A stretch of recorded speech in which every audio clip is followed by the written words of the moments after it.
achieved? What has it achieved?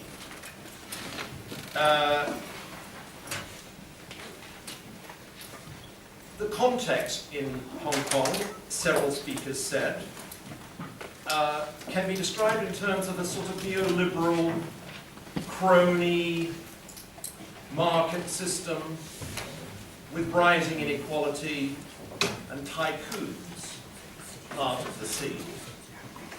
Is that so? And what does that indicate for the future of Hong Kong, and what can be done about it? Tan Kin-man emphasized that we'll be back. We'll be back. And the question is, where next for Hong Kong? Professor Hu Yuan Hui emphasized the importance of media ecosystems and made the claim with respect to Taiwan that there is a very basic change going on in Taiwan that clearly is also happening in Hong Kong. And what does that mean for the future of politics in the area? Someone asked, Giovanni asked, about whether March 18 our movement is confronted with the possibility of forming a political party. Is that a meaningful question in the case of Hong Kong? Is there a discussion about the future of political parties? We had a heated discussion, well, a civilized discussion, about the Hong Kong-China relationship, how to see this. Some emphasize that the one country, two systems model is broken. Is it the case, as Krisan herself pointed out in the last session, that we're facing a common enemy, as she put it? What is this relationship between Hong Kong and China? There was no discussion, almost no discussion of the importance of religion in all of this, although Edward Chin did make reference to the importance of spirituality. We didn't much discuss the problem of corruption, and so far no discussion of the Xi Dada anti-corruption campaign and how to understand this. And what does this mean for the case of Hong Kong? These are obviously all too many questions. I'm almost finished. Someone said in a sense of urgency, in a moment of urgency, that Hong Kong is living on borrowed time. One really big question, which was raised by Amro, who is at the back, busily tweeting, is whether, we didn't have a discussion about this today, but whether something bigger is going on globally. That is, whether the discussion of Hong Kong and its future, and Taiwan and its future, is part of a much bigger question about whether a new type of politics is being born of digital network media. And whether, where will the next one be, you might ask, and whether, in that sense, something historic might be going on, which would mean that Hong Kong actually has a greater global significance. I think it's a very important question. An alternative Hong Kong, I think it would be worth asking, for example, Leicester, what would be the dystopia? It's also Stephanie's question. Imagine a dark future for Hong Kong. What would life become like in Hong Kong? One country, one system, one good job, one good wife, and one good house. All run by a big party machine. I'm only quoting what was said. Well, these are some of the questions that were raised, and I suggest that we do try to concentrate on the really big points. In other words, what did you learn today? What did you learn today from this symposium? I think the floor is yours, and dutifully everybody is lined up almost exactly in line. So, start here. If you would say your name. Hi, my name is Yan Kay and I'm from Hong Kong. I've recently moved to Australia after witnessing and participating in the umbrella movement, and I was very moved by the one thing. But I feel like during my participation and talking to different people, there's so many different opinions from different groups and different politicians, so many different agendas behind it. And I feel like it's been very polarized with opinions with people. And I find it's quite difficult to kind of have one united voice to raise, what Hong Kong people actually want to achieve. And I was just wondering, I know that there's a lot of political forums that's kind of sprung up after the revolution, and I find it's great to educate the youngsters. But how do you find a united voice to raise our opinions with the Chinese government, for instance? And another thing is that I feel quite pessimistic in a way, even though I see hope with the whole movement, in that we are racing against time with the bargaining chip of Hong Kong getting less and less, with the international status of Hong Kong and Shanghai catching up. We're getting less of a bargaining kind of, weight in our hands to kind of, bargain with China, to get our democracy and all that. So how do you guys feel about this situation? This is probably a question for Gimman and Lester and Alex. Yes. Well, there's a lot of discussion about the lack of coherent leadership during the movement. In fact, people who participate in the movement expect a more coherent leadership. According to one survey among the occupiers, 60-something% identify two student organizations and also VOCLP as their leaders. But I would say, I have to be very frank, we find it very difficult to have very coherent decision among ourselves. As I mentioned in my presentation this morning, there are very different conceptions of resistance. And we also have different idea of how to deal with the government. Say, for example, OCLP want the student. I must admit that the students have remarkable performance in having a dialogue with the high-ranking official. I will say that they won that dialogue. They have remarkable performance. And after that, we want the student either to continue the dialogue or they have to retreat from the occupations. Or else we don't have any direction if we don't continue the dialogue. So for this, we have I believe we have disagreement whether we should continue the dialogue. For the student, probably they believe that if we go on to have discussion with the government, it will go into more technical details about some of the remedial solutions suggested by the government. Say, for example, the government want to have a report concerning the whole movement or to build a platform to let different parties to have further discussion on political reform after 2017, not the present reform. And to the students, they believe that it is pointless to go into detail to talk about this, this kind of remedial solutions. But to us, we believe that it is important to continue the dialogue, or else we have to retreat because we already witnessed very serious backlash from the communities. We pay more attention to the reaction from the community at large. But I believe that the student might have to consider some of their, I don't know, some of their supporters' idea. Without having something more substantial in their hand, they will not agree to retreat. So we have lots of disagreement among ourselves. I will let the student explain more. But anyway, I believe that it is a lesson we have to learn. I understand that a movement of this kind is very powerful because it's so spontaneous, so autonomous. But if we have any opportunity to negotiate with the government, we got to have a more coherent leadership. And this is something we have to learn from this movement. And in the future, we need to build a much stronger leadership. But I will let Alice and Lester respond more how why it's so difficult to have more coherent leadership.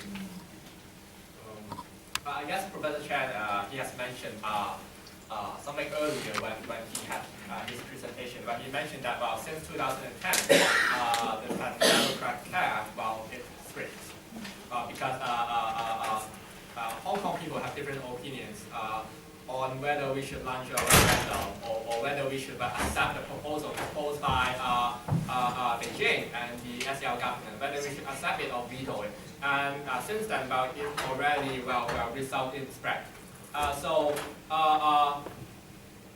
All time fine, but those gaps, well, it's kind of hard to glue them together. So it also results in what's happening in umbrella movement. That parties from people from different parties, no matter it's the students, the NGOs, the Occupy Central or other organizations. Well, it's kind of hard for them to come all together and to have trust so as to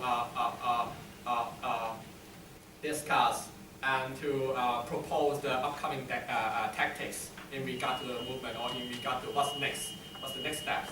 And I would say, well, it is a problem that keeps lingering in Hong Kong now. Because right now, if you're in Hong Kong, well, actually, Hong Kong, well, the atmosphere is kind of suffocating, well, if you stay in Hong Kong.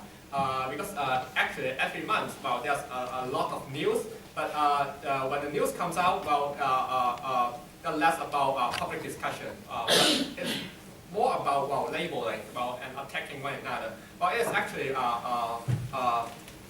one of the problems in Hong Kong right now. Because when we really look into the stance, maybe the differences are not that much. But it's about the word you use, the terms you use, or it's about a lot of emotional setback due to the umbrella movement. Say, people face anxiety or depression because people need to have hope so that they could keep walking or keep acting to future. So that right now Hong Kong, actually no single party or no single person could propose a very concrete, feasible exit for Hong Kong people. And that's also why there are lots of debate and discussion right now in Hong Kong. But of course,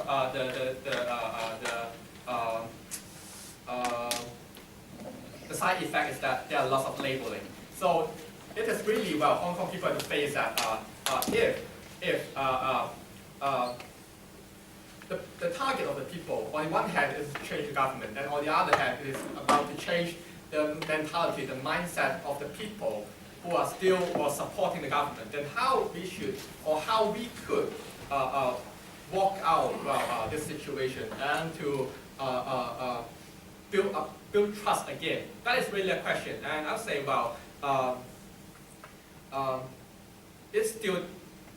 it still takes some observation. It still takes time to observe because right now I would say at least you have to wait till the motion being vetoed or unluckily being passed after Electrical receiving the proposal from the government. Because only by you really pass this tipping point, then you have more space and room to rethink what happened in the past half year, and what should we do next in the upcoming years or decades? Because right now Hong Kong people are still very implicated in the post-umbrella era. Yeah, so it complicates a lot of things. Regarding to your last question, that Hong Kong is losing our bargaining power, I think that we must accept this as a fact. That Hong Kong is truly losing our bargaining power. Not like before regionalization, the Chinese economy no longer rely on Hong Kong economy or financial sector anymore. Hong Kong still plays a role or still plays a part in China, but the importance is much smaller than before. And I believe that there are maybe two ways to go on. The first way is, as mentioned by Alex in his the last presentation, we cannot limit our vision solely on Hong Kong, this place. Because if we look at China, if we look at the Communist Party, it has become more and more powerful, and as we all have mentioned in our shares, China has become the second largest economy, and its influential has become all over the world, including Europe, including North America, including the whole Asia. So that districts beside China should be our allies to fight or to oppose to the Chinese Communist Party. For example, our Taiwan fan, our Macau fan, or even Tibet or Xinjiang, or etc. Because these are districts surrounded by the Chinese Communist Party and facing the same oppression from the Beijing. So that alliance with these people to oppress with the Chinese Communist Party is a way to go through. And the second part is that I believe that it is the one very basic thing for social movement is that we all believe in citizens. We all believe in people. Only people and citizens unite together, we can fight against the authoritarian regime such as the Communist Party. So that only when Hong Kong people do not give up our hope, really face the problem directly, for example, the economic problem, the political problem between China and Hong Kong, we can, only by this way, we can move forward and be united together to fight the oppression of the Communist Party. But this is, of course, easier to say it than to. Maybe it's worth just thinking about this historically, because there are now 4 zones within which the Chinese polity has lost authority: Xinjiang, Tibet, Hong Kong, and Taiwan. I mean, this is a new development. It's a development of the last 25 years, and that's a very significant development, truly. But this question of regionalization is very interesting. What I suggest is we take 2 or 3 questions. Please try to be democratic by including other. Please, yes. You're giving up. Don't be shy. Yeah. I'm Declan. I'm a Hong Konger studying in Sydney. This question is for Lester. Just now in his speech, he mentioned about basic law. 2 days ago, on the June 4th memorial event, some student representative burned the basic law copies and tried to bring out the message that the basic law lacked the consensus of Hong Kong people. What's your comment on the action? I believe that we got. If you can remember, let's take another one. Sure we can. One here and then one there. Yeah, just wanted to mention that I observed that there's a very strong anti-immigrant and anti-kind of Chinese mainland tourists, maybe motivation for part of the people who are participating in the protest. And it seems like after the Umbrella Revolution, the kind of the fight for our rights and that message is getting drowned out by people who are kind of anti-Chinese mainlanders. And there's a risk of kind of your main message kind of getting kind of hijacked by this sentiment. And I see that people kind of are getting more negative and more antagonistic in general. So what are your thoughts on that undermining the solidarity that we might potentially have with people in China who are fighting for the same fight? How would you navigate that? Yes, and one last. Do you agree that the conservative Democrats fail to recognize the rising localist sentiments among the young generation? Like, referring to the fail to recognize the sentiment, I am referring to the, instead of seeing it as a evolving, distinct Hong Kong identity, seems like the Democrats is seeing the localists as a bunch of violent and radicals, democracy fighters. So what are your thoughts on this?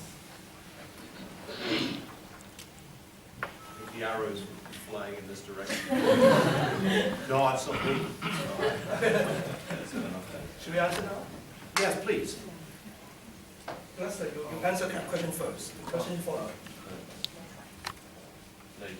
about the burning of the basic law. Regarding of some controversial part of the basic law, for example, the Article 45, that many Hong Kong people have some opinions or even disagree with this. I think it, in my opinion, that Constitution can always be amended or Constitution can always be changed, but under one condition, democratic condition, that if you want to amend a constitution such as basic law, you have to go through some processes. For example, discussion or deliberation, like the OCLP have done for the last 2 years, and then go for a referendum, and then most of the Hong Kong people agree that if this one should be amended or abandoned, then we should change the constitution. This is my opinion on whether Hong Kong people have the right or should change the constitution or not. I think that only Hong Kong people have the right to do so, but not NPC or the Beijing government. It's philosophical. Concerning the development of localism or local identity, I believe it is quite natural. I still remember during 1960s and 70s, when the colonial government discouraged people any sense of nationalism. Student movement at that time, what they were fighting for, they fight for national identity. Say, for example, the movement to protect Taiwan. The movement to ask the Hong Kong government to let Chinese as a legal language. So this is the way that you act against authorities. Now the authority, the first thing Beijing asks Hong Kong people is to love our country before I give you democracy.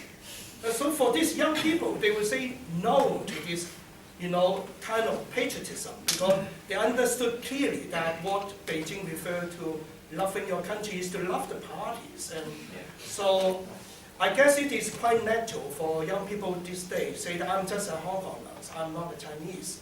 And this is a way to act against authoritarian regime.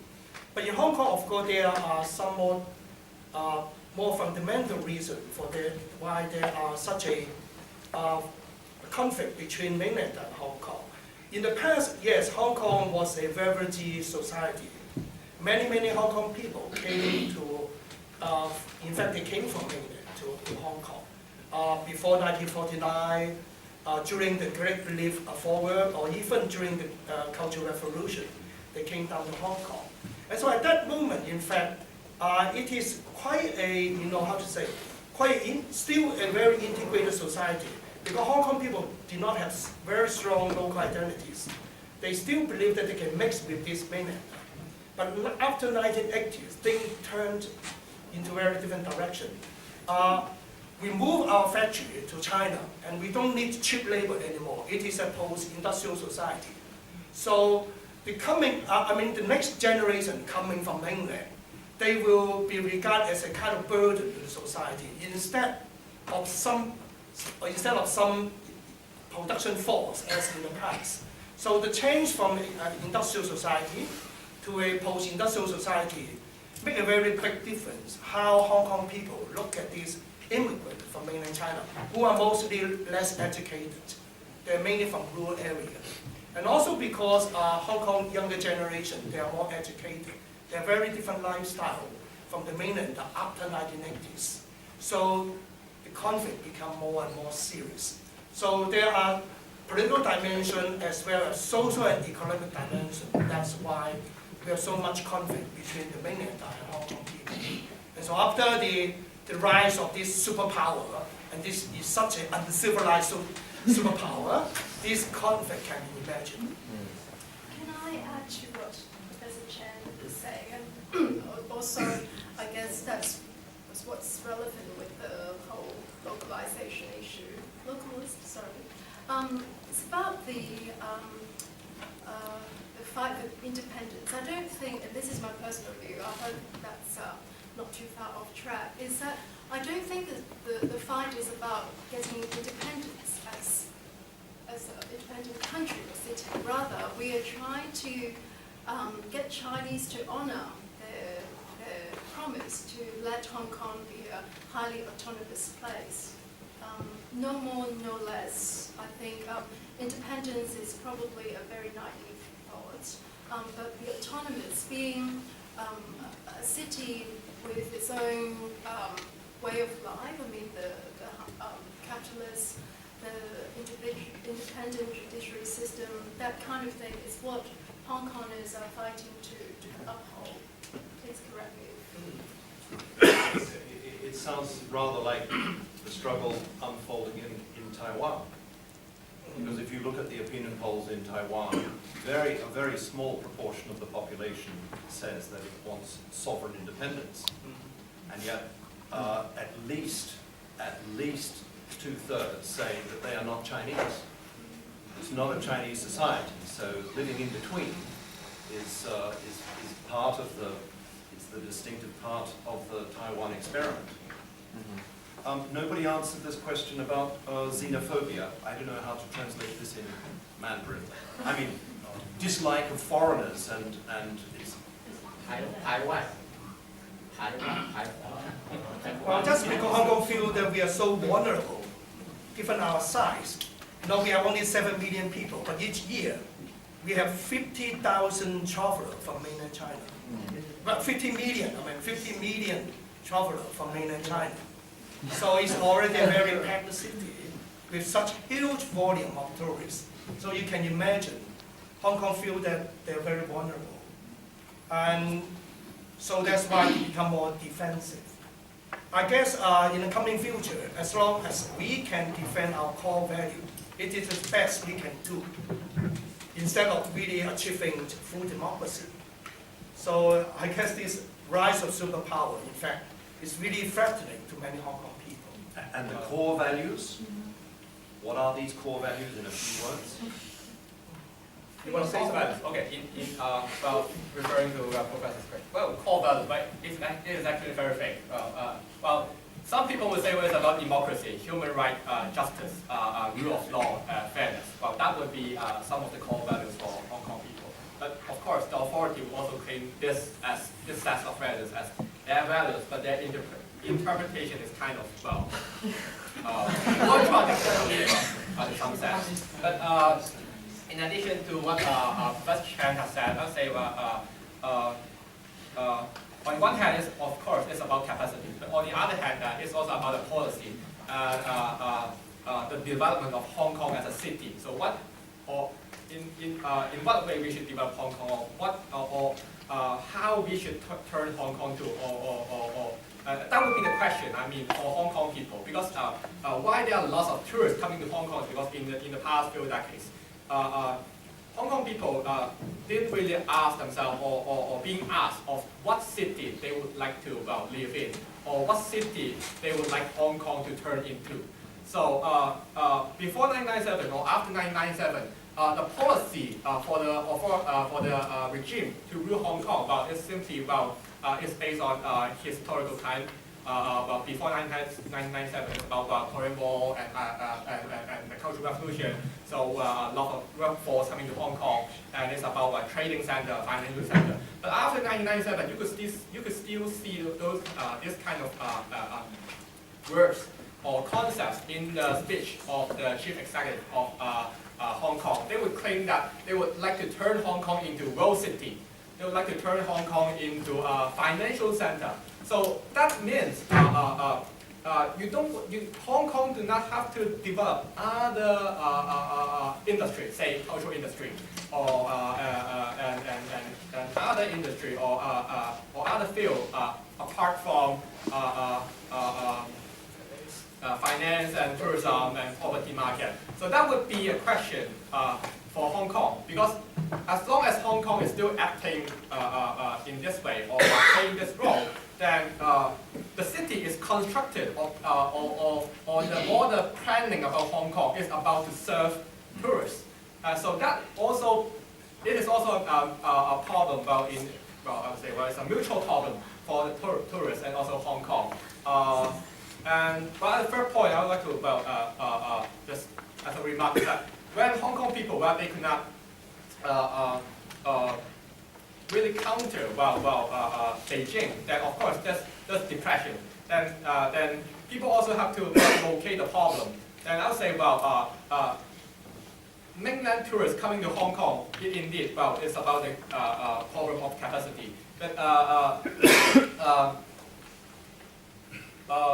so the point is, well, it is easy to understand why Hong Kong people would have hatred on that. But on the other hand, I would also say, but it's also about misrecognizing the origin of the problem. Whether it's simply about the people or it's about the policy, the economic policy, who turns Hong Kong into such a city to serve this amount of tourists, then this is another problem. Then I would say, well, there are different layers of problem that you have to deal with because it is a very complicated problem. That's about the historical development, the economic policy, how we and Beijing perceive Hong Kong as a city. Question here, and then we're going to take 3, 1, 2, and 3. Yeah, I'm Joyce. I'm from Hong Kong, but I live in Australia since '91.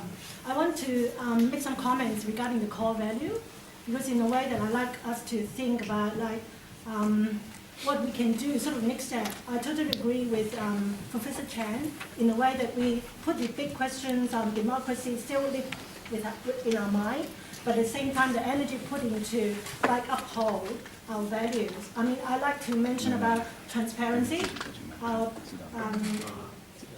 Edward, you mentioned about fair play, equality. I mean, how come we haven't got tax change in the last no one sort of touched on the tax system in Hong Kong. I mean, we need to touch on that because it's also affecting equality. Why we have big amount of wealth in small amount of people, and one step towards poverty for everyone. And respect. I mean, basically, I think that these are the core values that just come, but in a way that I really totally agree that how to put an example, for example, with the transparency, can we have the social media to expose as much as we can the dirty monies or the things unfair happen, and then keep on what we're doing, exposing the unfair things in what's playing in Hong Kong. I mean, that's my thought, my response to when we touch on core values, we need to think through what are our core values and how to maintain it, keep it. Thank you very much, Andrew. You mentioned earlier we need to think about this in a more international context. And I think clearly the development of China is a massive superpower, not merely the second most important economy, but increasingly flexing its muscles in terms of its impact on other countries, using its economic power, but also increasingly now with more military exercises and creating issues. I think that the Hong Kong problem has to be seen also in the context of how these international developments will impact on Hong Kong. One factor has been mentioned, which is that Hong Kong is no longer as necessary to the international economic relations of China as it was before, because of the rise of other centres within China itself. But it seems to me that the question of how the leadership, communist leadership, is going to react to these international developments and what really is its agenda in relation to the rest of the world is not very clear. For example, what is its aims and intentions in Africa, where it's now got a huge role, and how will that play out, and what will happen when other powers like the Americans and the Europeans become very nervous about all of these developments. I think at that point the West can be persuaded, and the Europeans, that they have a major interest in sustaining the autonomy of Hong Kong and the democracy of Hong Kong, because if the Chinese Communist Party remains entrenched in power and starts carrying out adventures internationally which are destabilising for other countries, this is a very serious development which could impact on the world looking at China again. I mean, at the moment, China's benefiting from the fact that it has all this trade with so many countries, and it's doing it in a clever way. It's not exercising its muscle internationally in the way that it could, given its power. But that doesn't mean it won't in the future. We cannot suppose that the Chinese Communist Party is going to be rational in international politics over a longer term. And as these conflicts develop, I think Hong Kong will be very important, because it's very, I think, yeah, I agree with your point, that the international community should have a much more major interest in protecting the Hong Kong and its autonomy. I'd like to hear from these speakers about that question. Okay, that's a question, comment, and one more, and then we can open it up. Perhaps the other side, the silent side, next would speak. I'm Viet, I'm from Taiwan, and I'm also a fan of Hong Kong food and pop culture. So I'm going to ask is I would like to put a question back into the regional scale of the East Asia politics. So in 2016, next year, there will be a presidential election happening in Taiwan. So what am I interested is because it is saying it's likely for the other DPP, it's very likely for them to take the chair next year, which would not be the ruling party at this moment right now. So it is also likely, people were saying Taiwan is going to approach to the independence of Taiwan a little bit closer. So if it's happening like that, so what do you think? What might happen in Hong Kong? Would it be a supportive power to the democratization for Hong Kong, or it's also likely to be a chance to for Beijing to raise the tension between Hong Kong people and the Beijing government? And yeah, that's my interesting A very good questions. question about Taiwan Hua. Yeah, Taiwanization. Yeah.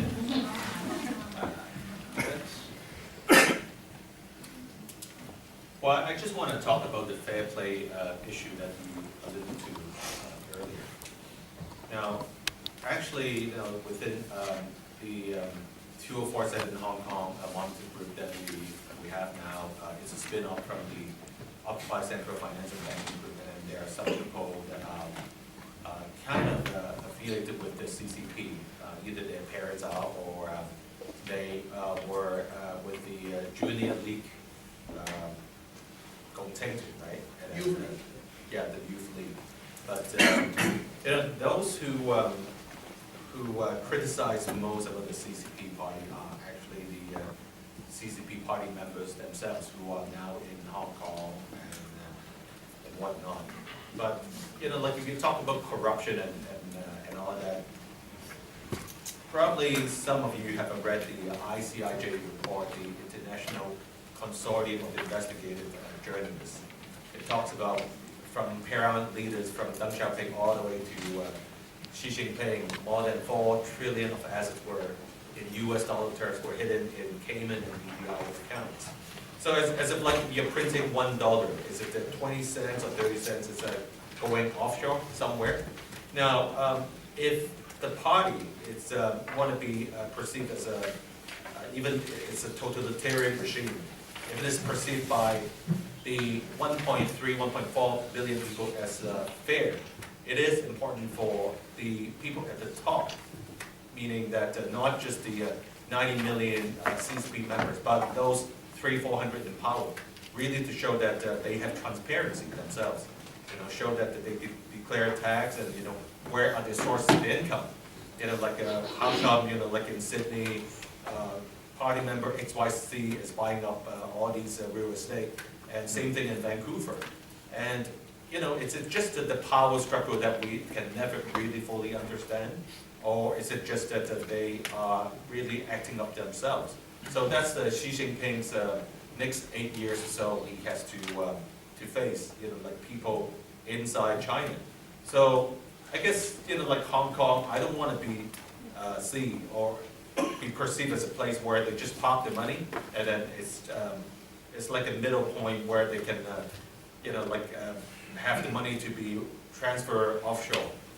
You know, that's pretty bad in Hong Kong. You know, like a lot of people think that even at the top, like when you see Li Ka-shing, the Hutchison, and also Chen Guang, the legal jurisdiction is now in Cayman, right? So is it even the tycoons are having this perfect catch? The last point I want to make is also that a lot of people think that it is really a devil transaction at the very top. Now, even before Occupy happened on September 28th, when the 87 canisters that were launched, I see on TV, like in early September of last year, when 70 of the most powerful tycoons in Hong Kong went up to Beijing, talked to Xi, and then, you know, the picture itself is like Xi is telling, hey, you know, like your time is finished. Now it's being replaced by the new princelings. So I, as an entrepreneur, as a business person, I was saying, hey, this is kind of like a devil transaction at the very top. So it doesn't really benefit the normal people like us, the middle class, and also the grassroots. So, and I really don't want to see the Third World War, you know, is being triggered from the East. You know, like there's also a theory that China having this strong strategic alliance with Russia now, it's a big concern. Now, I'm not saying the U.S. everything is good. They have their weak points, and then democracy is not perfect. But we need the world to be harmonized in the sense that we don't want to see a Third World War coming. But I might be, you know, like having this conspiracy theory myself, but who knows? But are you saying it with the most plausible way of understanding this anti-corruption moment led by the Xi Jinping group is that it is a purge that is designed to push aside those who are not faithful to that group? Are you saying that so there is a kind of clean out at various points in the system of all those who are not reliable elements, even if they're rich and powerful, or Xilai and so on? This is not the generalized crackdown on corruption, which everybody knows riddles the system from top to bottom. well, you know, like a CCP member cannot be earning like 10,000 RMB, I mean, while, you know, they have all these big real estate, you know, like in Vancouver and elsewhere, and you know, you're talking about what is being exposed from the New York Times. These investigative journalists, they have done a lot of research on, you know, these massive wealth being hidden in these offshore accounts, and unless she, from him top down, and say, hey, this is how much that we have, you know, as my family, you know, is worth 1 trillion, you know, being truthful to himself. Otherwise, you know, like nothing will be changed. Otherwise, it's just picking all these Mickey Mouse scapegoat, so to speak, right? You know, I know President Obama before he won the presidential election, for instance. His net worth is only this much, and then after two best-selling books, you know, like the media, you know, exposing, you know, like with transparency, that, hey, the whole family is worth 12 million US. We see that, right? And you can never find from these top guys, from Xi all the way down, Deng Xiaoping, you know, like, you know, these guys are worth 1/3 of the GDP of the US. So it's, when you talk about fair play, you know, when you say traders, hedge fund managers make a lot of money, no, it's peanuts compared to what they have, because they control the machine to print money.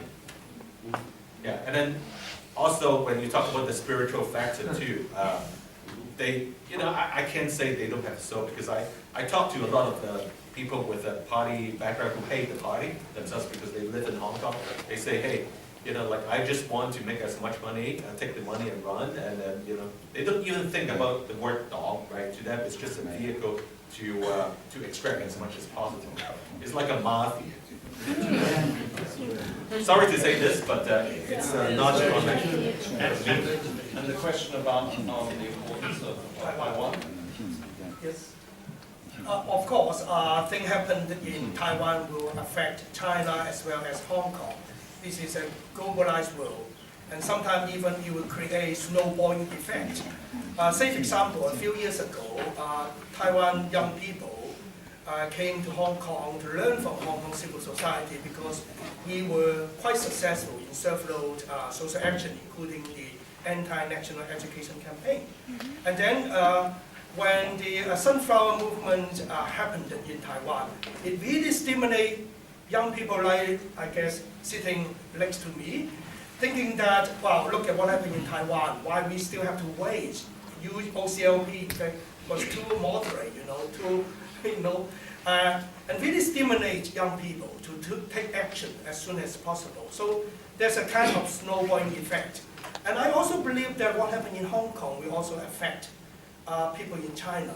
Even though China has been quite successful in using those kind of mud-throwing, tactics in depicting our movement as something manipulated by some Western force, I was constantly attacked by some, people in my Weibo account saying that I'm a treatise. But people working with me for so many years in mainland China, they're mainly from NGO sectors, and they were able to cross the firewall. In fact, most of these people, most of my colleagues, were very sympathetic to our movement. And they appreciate so much that the movement could be that non-violent. And at the end, it didn't end up as a tragedy, because they always couldn't escape the shadow of Tiananmen Square. They believe that as long as it is a mass movement, it is a student movement, it will end up as a tragedy. But now, the umbrella movement ends peacefully. And we are dealing with the Communist Party, unlike the Sunflower movement. You are dealing with a democratic government, that is, they are elected by the people. And so it is a very relevant case to the Chinese mainlanders, because they know clearly that we are dealing with the Communist Party. But it didn't end up as, using killing to end the whole movement. So it is very relevant example to the mainlanders. And let me give you a piece of more encouraging information. There was one survey about the mainland student in Hong Kong concerning umbrella movement. 43% of these students with mainland background said that they support our campaign. 43%. And only around 10% of mainland students in Hong Kong say that they did not support. And for the rest, they didn't answer. I'm not sure why they didn't answer. Probably they're afraid. But anyway, it's 40-something% against 10%. So it's still influential to people, even they're from China. We are going to get thrown out of this room by 6 o'clock by the Chinese-Australian. So you better be careful. What I suggest we take a few more questions, and then we go down the line, and perhaps in a minute or two, any final remarks each of the speakers would want to make. That's, I suggest, how we end it. One there, and then there are 5. Let's take 5, and that's it. Okay, 1. Yes. First of all, thank you all the guests come to Sydney for today. It's a very good discussion. Secondly, I'm from Hong Kong, so I would ask, all this dialogue actually is past, which is 6 months ago. So what I want to ask, what's next? 2 weeks later, hopefully we will reject the proposal. So what's next? We keep fighting, or just allow those 1,200 people elect a chief executive for me? Or we keep protesting on the street? Or we need to try to reform our legal? That is my question. So what's next? Okay. Can we make them brief questions or comments? Very brief. Yes, please. Very big question. How to move the democratic movement forward. I think one thing how to deal with extreme ideologies, that's anarchism, that is socialist ideas as well as nationalism. But for anti-German, is the beauty of it is spontaneous movement, everyone power everywhere. But it's against power, against authoritative elite or counter elite. That how to deal with this phenomenon, then you can have a solid, united voice against part state, or you have a common agenda. To deal with socialist ideas, that's what Zhou Yongkang mentioned many times this morning. That's about if you target common enemy, is a common enemy of the party state, or we call power elite capitalism or power economy in China, or you target neoliberal. That is come from new left or socialist ideas. And the last is social nationalism. Nationalism of Hong Kong Ghosts or Hong Kongese or Taiwanese is a tiny community nationalism which will activate or provoke that Qin mentioned that the nationalism of maintenance of 1.3 or 1.4 billion people. Very much. Yeah, just say a few words in support of Mr. Chen's view about because I was a former Chinese official and I know deeply about how they think about it. I witnessed when I was in the Ministry for Affairs, I worked in the North American Oceania Affairs Department and witnessed how the ministry managed to run the election committee to try to put into their own nominee into for the election of the chief for the chief of Hong Kong administration, and they've done a lot on this. And they've done a lot of research on that. And at the beginning, we never believed that the Hong Kong will actually last 50 years to maintain the so-called the system, the two system. I wonder how the Hong Kong residents truly believe and waited until today, and then showed disobedience. That I just wonder how, because right now the Hong Kong people, Hong Kong students, young people try to go to another extreme, and I believe that will be used by the Chinese government, nationalism. Chinese, the nationalism, Chinese, the government, obviously the communist CCP is totally, it's not selected by people. It's they are using nationalism. They're very skillful in using nationalism. They were using nationalism to mislead people, and most Chinese people has been brainwashed from childhood. They can't think independently. That's the important thing. Yeah. So I believe the Hong Kong share the fate with the mainland people. So we should stand together, fight together. I have two questions. One for the I have two questions. One for the Hong Kong people, and one for Stephanie. And the first one is you mentioned Tiananmen Square as a shadow that it's hanging there all the time, and I agree with that. But then I wonder whether or not in the analogy there is embedded in it a weakness, not so much of the party, but of any movement protest. And by that I mean that it seems to me that the strategy was quite clear. Instead of sending in the tanks, wait, do not panic, wait more, resist each and every kind of media storm. Eventually the movement will run off steam, and they will have achieved no much, and the party will have at least survived one more crisis. Next crisis, we'll think about that. If that's the case, then what is the strategy for a movement like yours? That's the first question. Second question for Stephanie. You mentioned in your paper cyber sovereignty. I wonder what is the relationship between cyber sovereignty and cyber war. By that I mean, for instance, the events of yesterday, among many others anyway, where allegedly Chinese hackers stole millions of records from US government employees. How these events, in the long term, or even the short term, depends on how you want to see this, will impact what you described as a growing, complicated cyber sovereignty of the Chinese government. Very good.